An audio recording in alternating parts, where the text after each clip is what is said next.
प्रवक्ता हैं और राज्यसभा के सांसद हैं, उनका अभिनंदन है। मेरे साथ संजय सिंह है, मेंबर ऑफ पार्लियामेंट है आम आदमी पार्टी के और प्रवक्ता है आम आदमी पार्टी के, वरिष्ठ नेता है आम आदमी पार्टी के, उनका अभिनंदन है। चरण सिंह सापड़ा मेरे साथ कांग्रेस पार्टी के नेता है और मुंबई के डिप्टी चीफ है कांग्रेस पार्टी के, उनका अभिनंदन है। वरिष्ठ नेता है महाराष्ट्र मुंबई के। आप तमाम लोगों का स्वागत है। लेकिन संजय जी, आज एक मुझे बड़ा पुराना गाना याद आ रहा है, नाना करते प्यार तुम्ही से कर बैठे, करना था इंकार मगर इकरार तुम्ही से कर बैठे।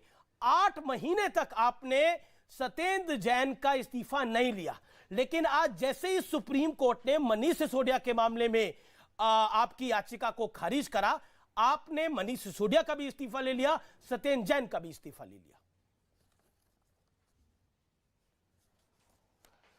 देखिए अमीश जी, पहली बात तो मैं स्पष्ट कर दूं कि हमारे दोनों माननीय मंत्री, चाहे वो मनीष सिसोदिया जी हो और चाहे सत्येंद्र जैन जी हो, दोनों पूरी तरीके से बेकसूर हैं, फर्जी मुकदमों में फंसाए गए हैं और आम आदमी पार्टी और अरविंद केजरीवाल की लोकप्रियता से घबराकर नरेंद्र मोदी जी की सरकार ने यह कार्रवाई की है।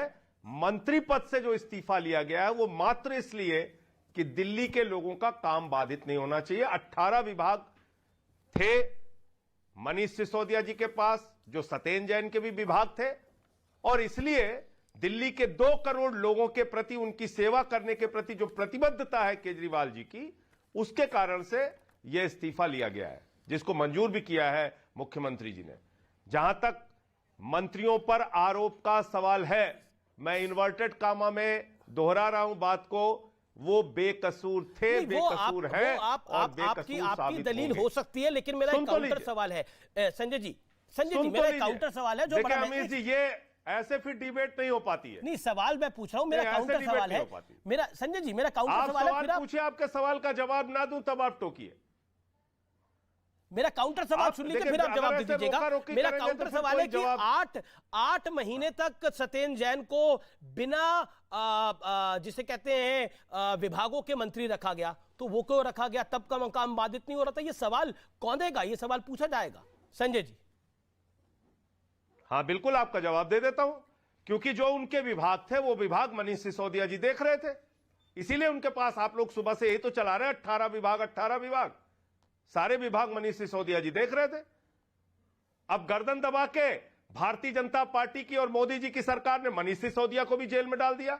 वो लड्डू बांट सकते हैं, इस पर खुश भी हो सकते हैं, ढोल भी पीट सकते हैं अमीश जी, लेकिन आज दिल्ली के 18 लाख बच्चों के परिवार दुखी होंगे।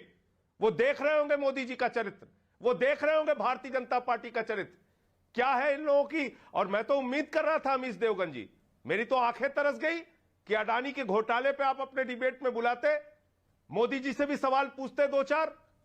आज तक कोई प्रश्न नहीं किया गया कि 42,000 करोड़ रुपए मॉरिशस में एक पते पर 6 फर्जी कंपनियां खोल के, जिनकी आमदनी का कोई जरिया मालूम नहीं, 42,000 करोड़ रुपए अडानी की कंपनी में हिंदुस्तान में कैसे लगाया अडानी पर मैंने काफी चर्चाएं करी है, कोयला, गैस, बिजली, पानी, मैंने काफी चर्चाएं करी है, स्टील, सीमेंट।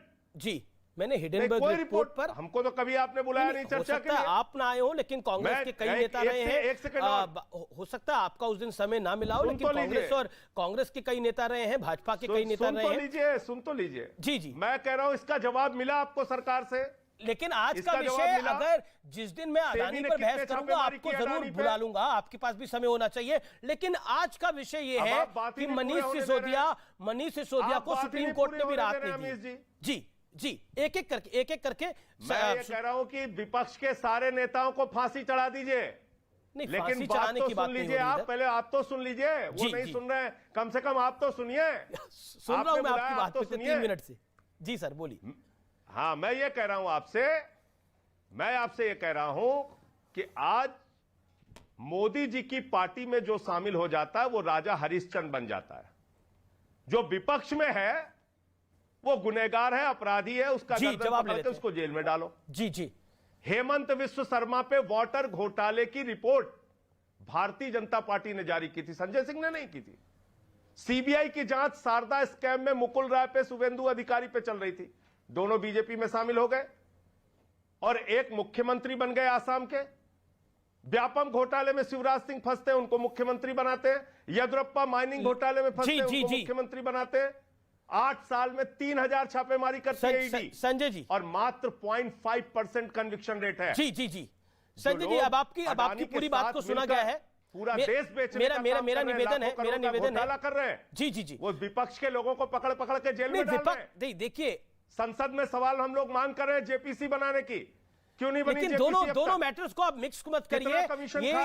ये जो शराब घोटाला है ये अलग विषय है, अदानी का अलग विषय है, संसद में जेपीसी अलग, उससे जुड़ा हुआ विषय नहीं है। इसलिए मेरा निवेदन है, आज के विषय पे रहते हैं और एक एक करके हर बिंदु पे बात कर लेते हैं। एलआईसी में करोड़ों लोगों का पैसा डूब रहा है। एक सेकंड, सुधांशु त्रिवेदी, लेकिन इस समय बड़ी खबर आ रही है सूत्रों के हवाले से कि डिप्टी सीएम का पद किसी और विधायक को दिया जा सकता है।